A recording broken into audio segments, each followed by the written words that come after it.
to your online coffee break, where we discuss bite-sized topics that inspire, educate, and entertain. Here's your host, a software innovator, award-winning marketer, and astronomy and space buff, Chuck Fields. Hello, thanks for joining me today for your online coffee break. Today I'd like to introduce my special guest, Brady Novotny. Brady started playing classical guitar at a young age and has since become a world-class guitarist, combining styles from rock, flamenco, and jazz. Last year, Brady released his instrumental project, Passions Collide.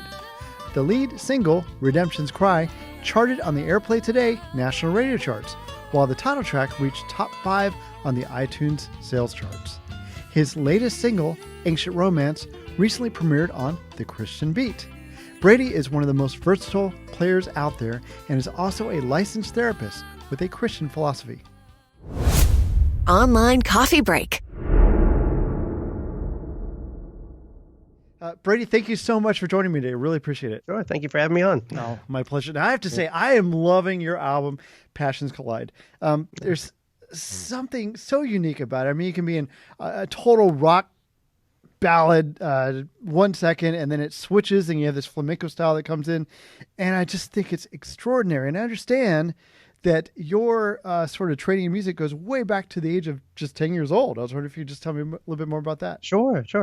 Yeah, I started playing when I was 10 and started playing classical guitar. Wow. Because my family couldn't afford an electric guitar, so I inherited my first guitar, and it was classical. Didn't know it was classical at the time, but that's what the teacher told me.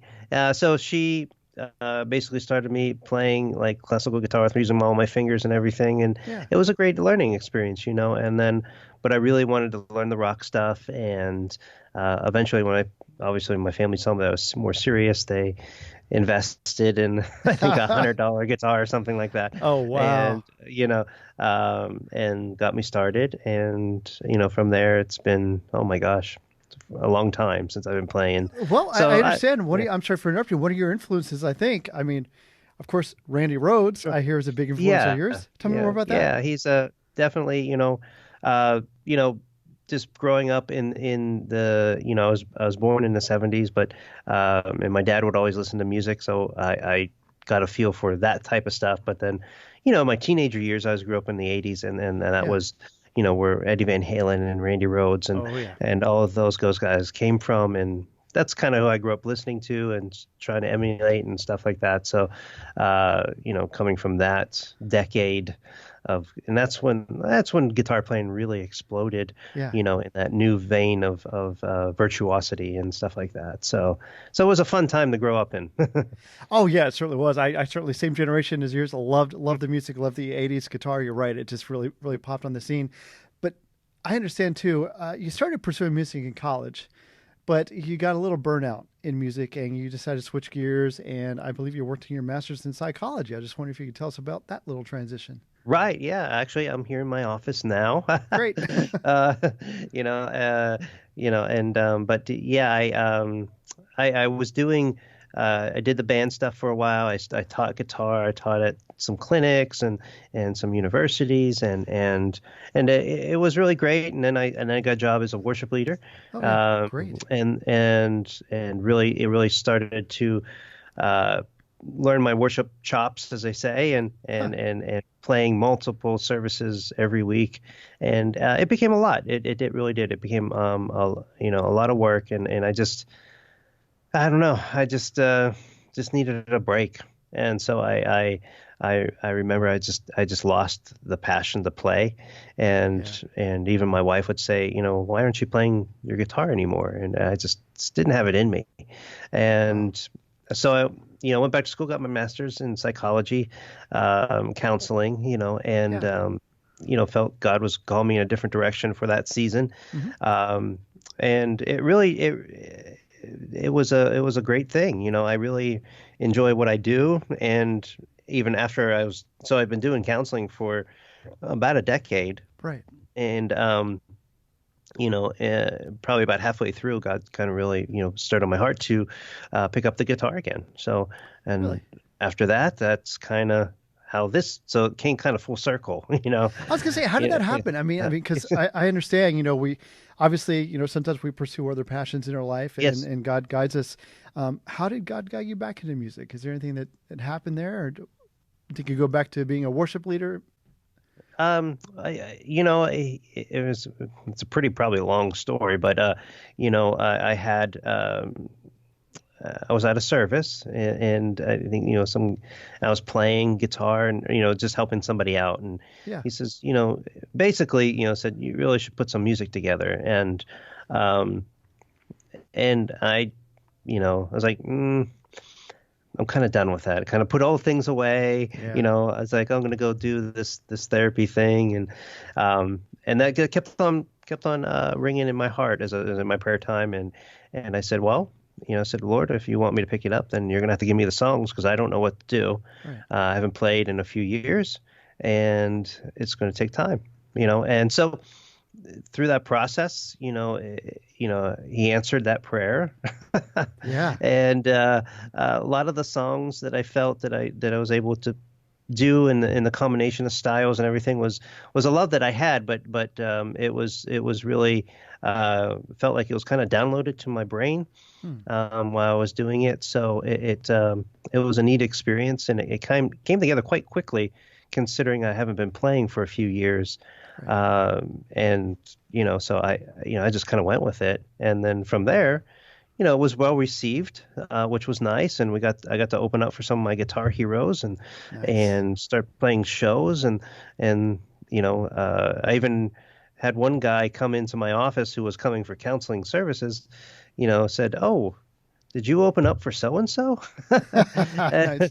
So it's when the worlds collide there. It's kind of Yeah. neat to see, and so yeah, it's been an interesting ride, of seeing what's happening and what's going on, and looking forward to making some more music and see what happens here. Not Well, sure. I think your career has been just an incredible journey.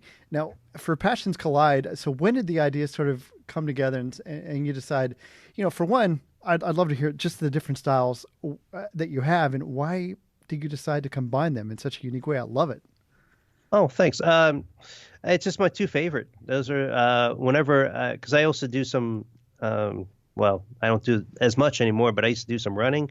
Yeah. So train for marathons and stuff like that. Nice. And I would listen to music, and those are the two styles that I would listen to a lot. Those were always my favorite guitar sounds, was the rock and flamenco, because it's so passionate and so unique to the ear. We don't really hear it too much here in the States. No. I'm sure if you go down to South America, or go over to Spain or something, it's pretty common. Mm-hmm. But right here, especially for I'm Pittsburgh, Pennsylvania, there's not too many flamenco players playing. Yeah, I'm sure. So we don't really hear those sounds that often, and I think. I just loved it, and I was like, just going to try to put this together. I'm not a flamenco player, meaning like some of the guys that grew up around it, but I like sounds, and I can do what I can do, and hopefully it comes across and gives that gives the listener sort of a taste of what that sounds like. So, but I did study it. Oh yeah, and it's evident. But I guess what really blew me away is, again, I could see, musicians going, okay, I'm going to do a flamenco song, or I'm going to do a rock song. But I love how you just, like I said, you're in the middle of a great rock anthem, and then you just do this amazing quick transition to flamenco, and it works. It's awesome. Yeah. Well, thanks. I like I said, I don't know how it came together. It just did. Wow. Yeah. Well, what's been the response so far for Passions Collide? I understand they came out almost exactly a year ago. So what's been the response Correct. so far? So far, everything has been great reviews. A lot of even from my people that I really, musicians that I really value their opinion. When it comes to like guitar playing, they really said, yeah, you have something here, and so I've been really encouraged. Because you put out a debut album, you put so much. They say it takes your whole life to put out that debut album, and then when you put out a second album, it takes a year and a half to put it together. So my whole life I've been, I guess, working on this album, I guess, and so it's nice to finally get it out there, and for people to get it, and people to maybe see what I'm trying to do. Well, let's dive into the music a little bit. Your title track, Passions Collide.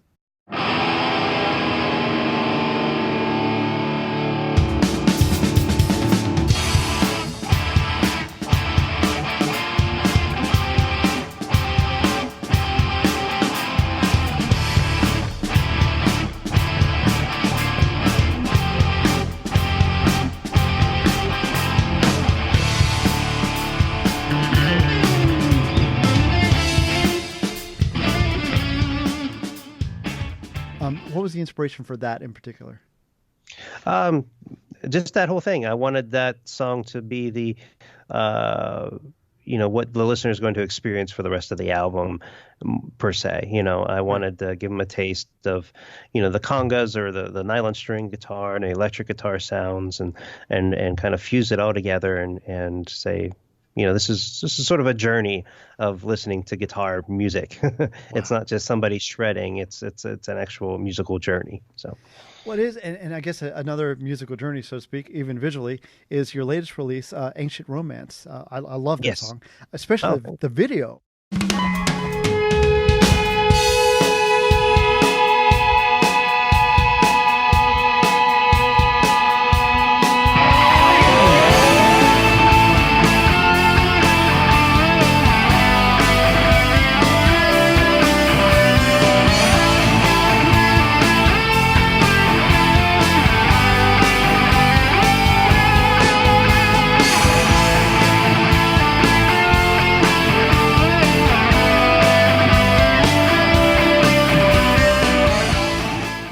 I'd love to talk to you a little bit about the video, because I understand it was actually filmed on location in St. Augustine, Florida, one of the beautiful cities. I love that city.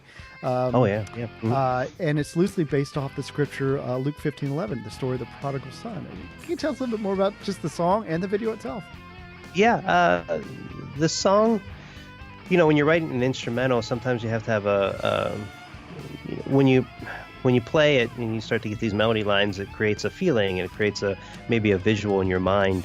And it actually took me back to when I was traveling through Rome with my wife, and you would see all these ancient churches and all this stuff, and I really wanted to capture that feeling of God and His creation.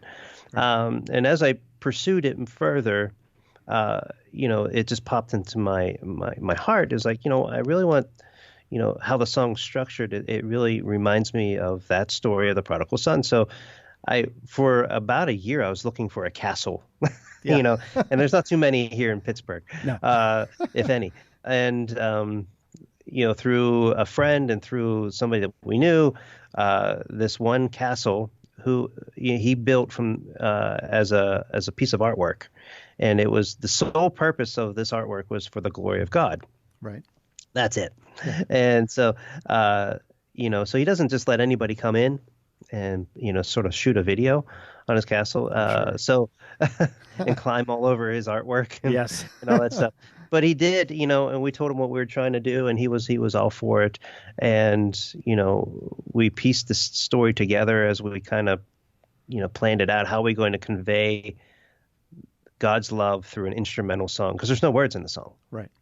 But yet the story is there, So we wanted to create that visually for the listener, and so far people have got it. You always take that chance. Yeah, you take that chance. I think it's beautiful. The song turned out really well. I wish you the best of luck with that. And as you mentioned, obviously, most of your songs are instrumentals, but there are a few that have some vocals. And what I was really impressed with, Redemption's Cry. And I understand that's actually your wife, Jennifer's beautiful voice. Ransom, to you it's a mystery, but if it's up to me, I'd set you free to lead on your history. Won't you turn around and hear my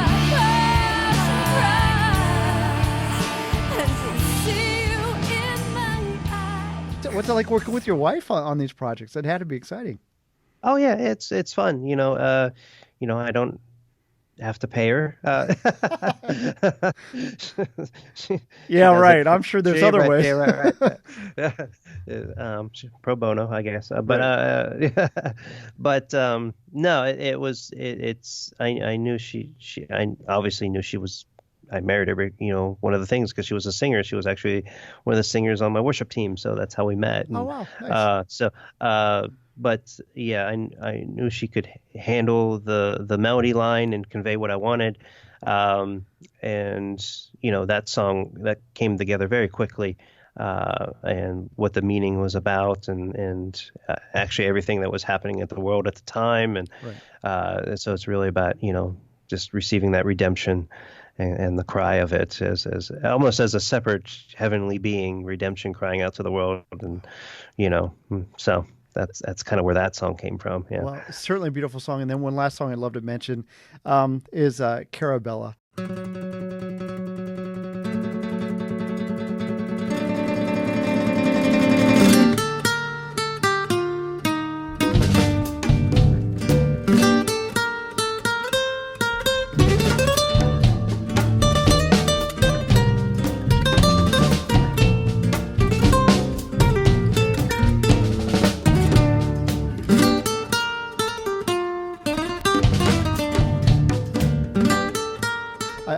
Every time I listen to that, I don't know. My wife and I used to really be into dance and everything like that, and to me, it's like almost like a tango.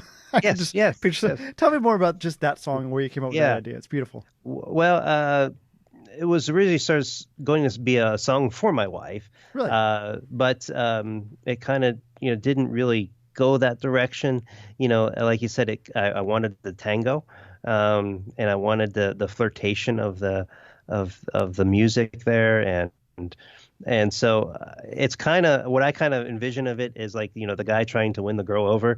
So he's romantic with the nylon string guitar, and electric guitar comes on. It's like now I'm going to swing on the monkey bars and show you my strength, and Yep, I can see that. And going back and forth, how it alternates back and forth in the song, and at the end it comes into this big Latin like celebration. It's just this almost big party of that he won the girl over, and they're celebrating together. So if you could, in my mind, that's how the movie plays. So, wow. Well, I actually came up with the same visuals for me. I just thought that would be awesome to see some sort of dance to on that. Now, you're obviously you're very talented, very inspirational on that. If there are some other aspiring musicians out there listening or watching this interview right now, what advice would you give to them?